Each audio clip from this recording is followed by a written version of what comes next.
Welcome to our programme of In Conversation at University College Cork. This is the occasion of the University College Cork Alumni Achievement Awards 2014. And this afternoon I'm in conversation with Mr. Brendan Tui, who is the recipient of the UCC Alumni Achievement Award for Voluntary Service.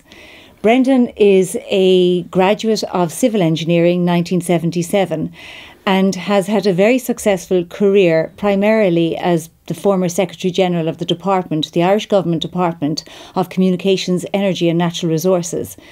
Brendan serves on the board of very many companies and is on the advisory board of several organisations. And it is with great pleasure that UCC is conferring him with the Alumni Achievement Award for Voluntary Service because of the extraordinary work that he does on a voluntary basis for the university.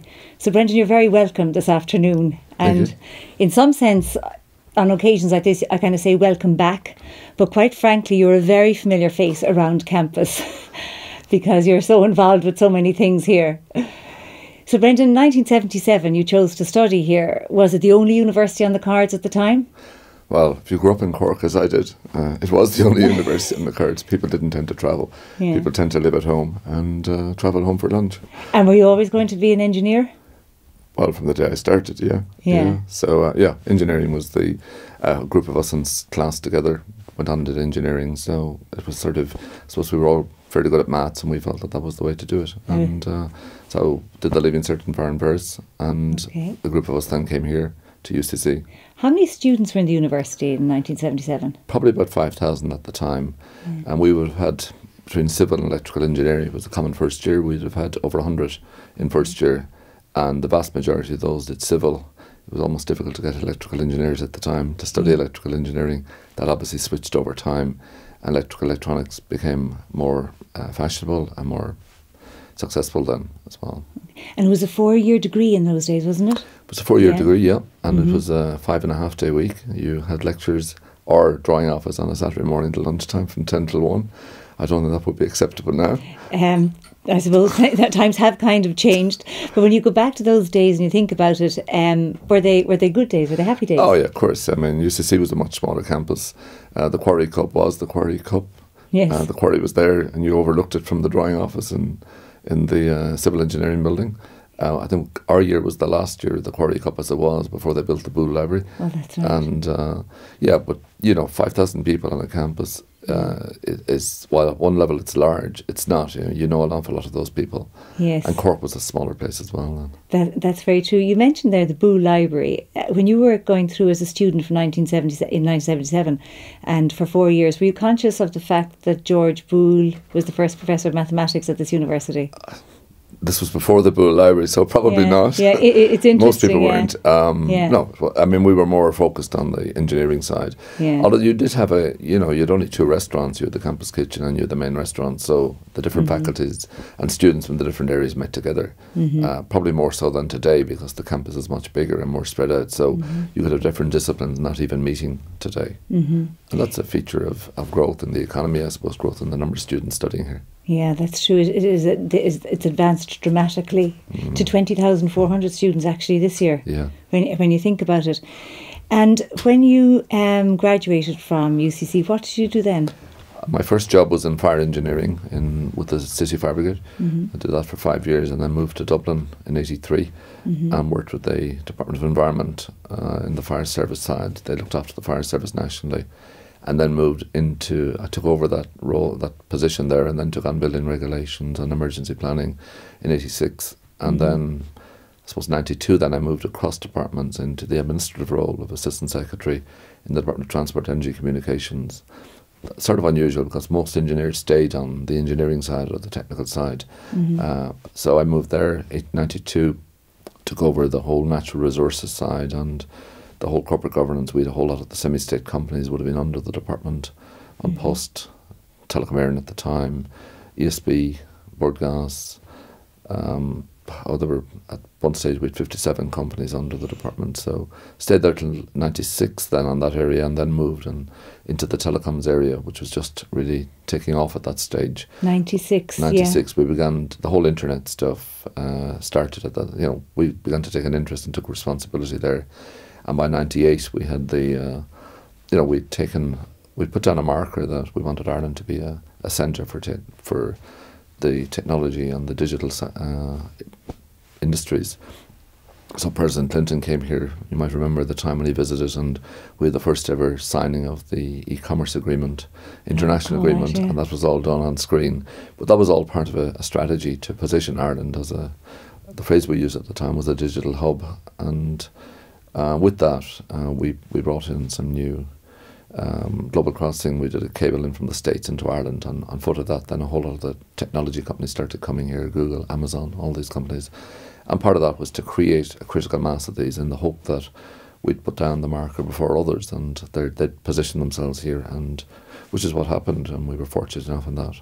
And through the last number of years, we've been fortunate that our multinational presence in Ireland has still stayed very high. There's more foreign direct investment from the States into Ireland than probably all the other EU countries put together.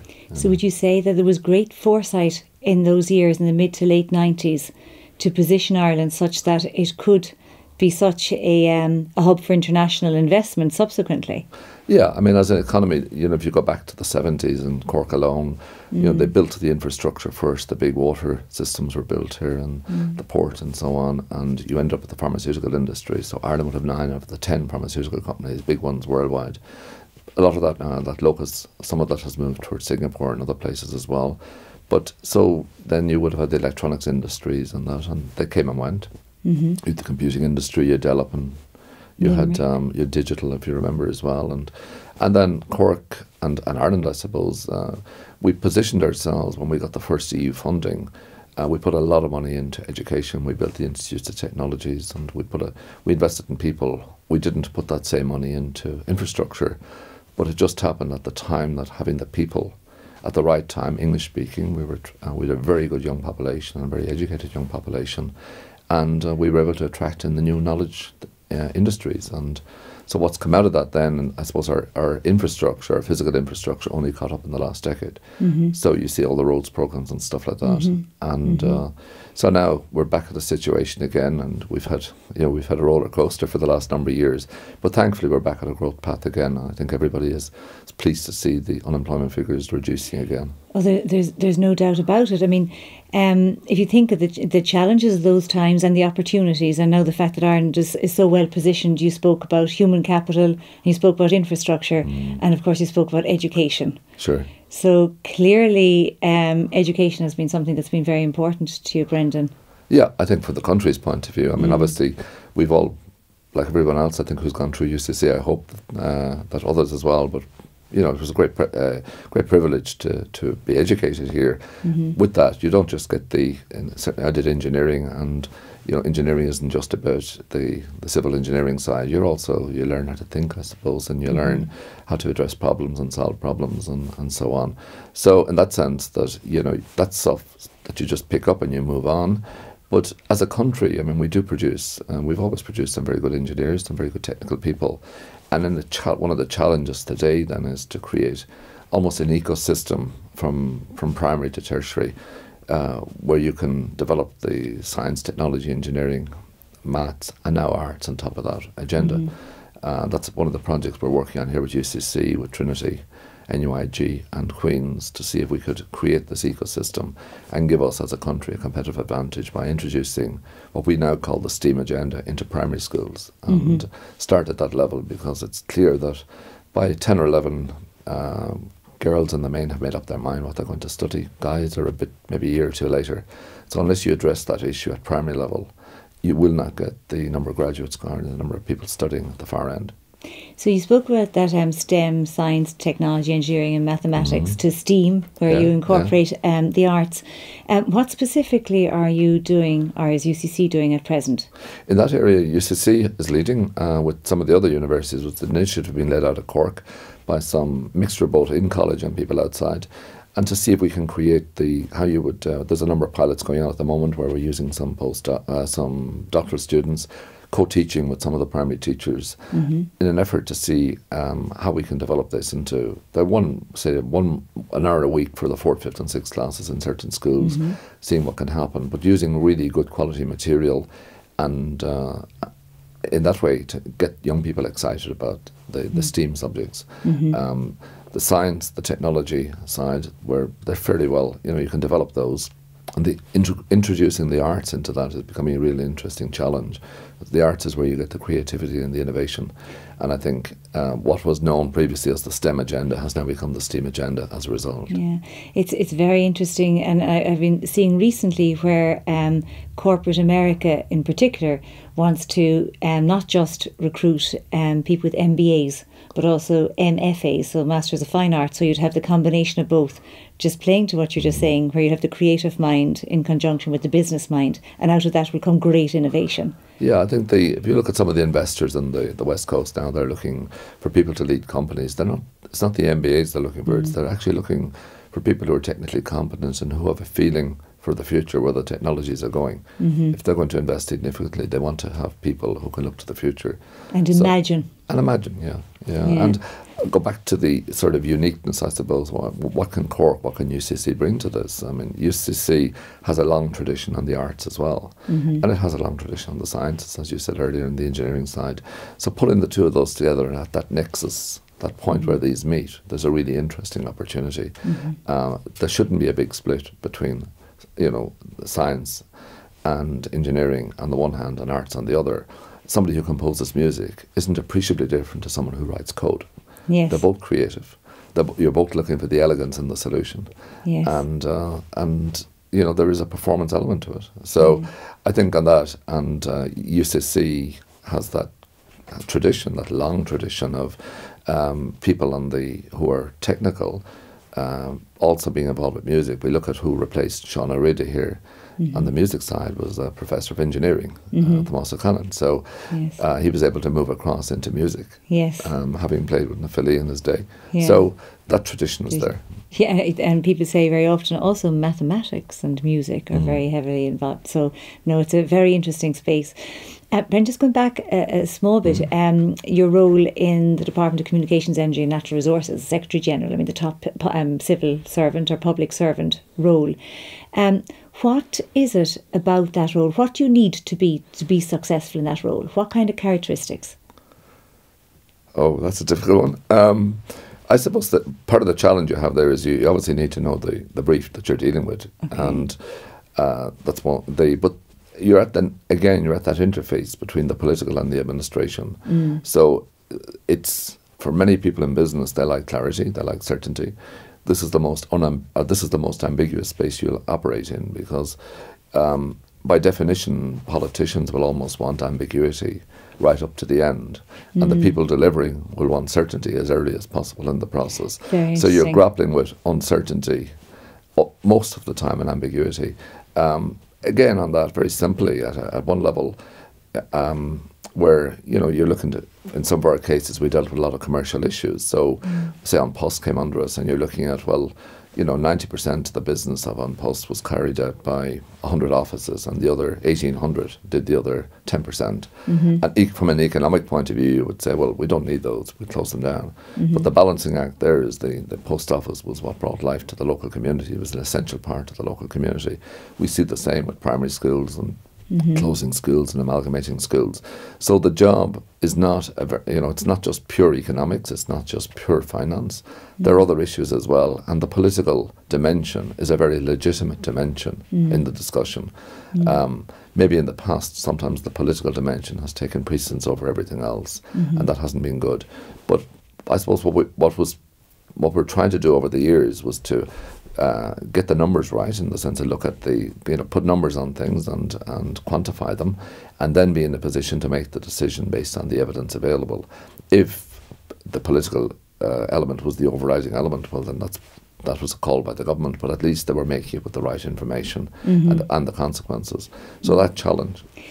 It is no doubt a challenge, and to hear you clearly explain it like that gives certainly me a greater appreciation of how complicated and complex that interface is, and how very good you'd have to be with relationships and emotional intelligence.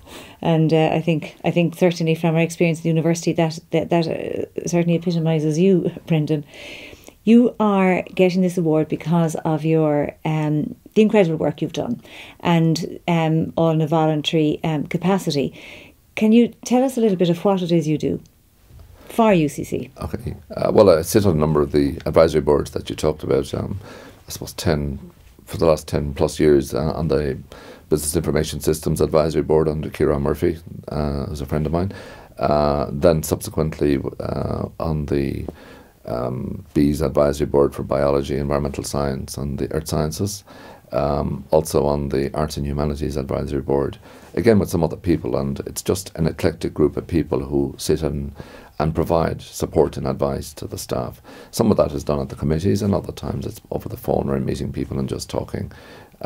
More specifically then, we would have had a number of other projects that I was involved with in, say, the bringing the International Energy Centre to UCC, which was happened there back a number of years ago. And again, part of that was working with the college and working with the others to put together, with CIT as well, to put together something that was really substantial and make the case for it. And thankfully, the government bought into that. More recently, we were very fortunate in that the United Nations Environment Programme runs a programme called the Global Environmental Monitoring System for Water. That covers fresh water worldwide, and they have two elements. They have data collection and they have capacity building. And we were fortunate that the former Minister for the Environment, Phil Hogan, who's now the EU Commissioner, he's an alumnus of this college, university as well, he was very interested in this idea of bringing this to Ireland. And it's now set up based out of UCC, led by Debbie Chapman, who is a world leader in this area. And so out of UCC, in conjunction with some of the other colleges here around the country, we have the capacity building on behalf of the United Nations Environment Programme being led out of Cork. And they're very substantive programmes. Yeah, and it's this idea about that, I suppose, within Ireland, Ireland needs a counterweight to Dublin.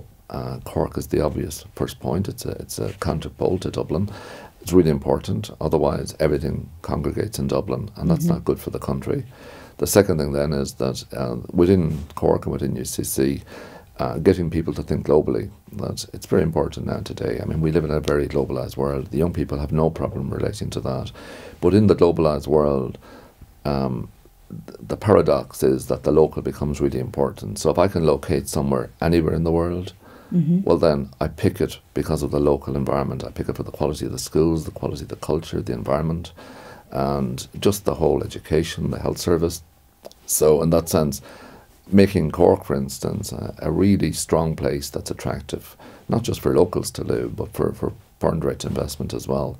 Really important to give that sustainability for the future. If young people, and the education system is great here, it has its limitations obviously, but on balance, people come out and they're well educated. But you'd like also that they would be able to, if they want to live here and continue to live here, that they could do it either in Ireland or in Cork, wherever. And that's a challenge. And that gets more so. I mean, we're the periphery of Europe. And then if you go to the periphery of Ireland, you're down the coastal regions and you're down in the rural areas. That's really challenging because how do you create jobs there in the future that are sustainable? And UCC, we're involved in a project now, a very nice one with UCC, with Cork Institute of Technology Tralee, and the Sacred Heart University in Connecticut, and the Kerry Education Training Board to see if we can create a joint type of campus down in Dingle, actually, of all places. The reason being that the Americans have been coming here for the last 10 years and they love it. Not just Sacred Heart University, but some other universities as well. And the idea of building on that to see what we could create by sharing some of our expertise and working with them. We already have a lot of UCC students spend time down in the Dingle Peninsula and other places on the geology side, on the marine side, and the biology side, and so on. And the idea then is if we can build on that to see what's possible using education as the basic building block for development. Oh, so it will be an educational institution or partnership? It's a partnership. It's a partnership between the various bodies initially, and let's see what happens out of that. And we'll be delivering programs there. The Americans have committed to having between 20 and 24 full-time students there from next September, where they'll do their semester abroad based there. And you know, you never know what comes out Who of these. knows? But this is all about the interinstitutional relationships and that. And we shouldn't be afraid. I mean, we've a lot to offer. They were very impressed by what they've seen here. Yes. And likewise, when we're working, they're very impressed with the way they approach things as well. We can learn a lot from the Americans as well. And you know, if you must have, and I know you have, an extraordinary network of contacts because of business and all the different things you've been involved in. Is that the kind of key thing that you can bring to the table as a volunteer for the university? I think, and not just me, but anybody, everybody has a network of some type. And the challenge I think we have here is that making those available sometimes, whether it's to the lecturers or to the university itself, or whether it's to the students who are looking for contacts or they're looking for challenges. So anybody out there can do that, and I suppose the challenge is to ask people to think about how can I assist the university, what can I do? And it's people immediately think of finance and funding. That's probably the secondary thing. The first thing is about that level of engagement and that idea about stretching out and saying, well, look, I have something, maybe I can be of assistance, and being willing to do it. And I think we've seen that, and it's up to the university then and to the people within it to ask people. If they don't ask, they're not going to get a response. So I think there are a lot of people out there more than willing to assist.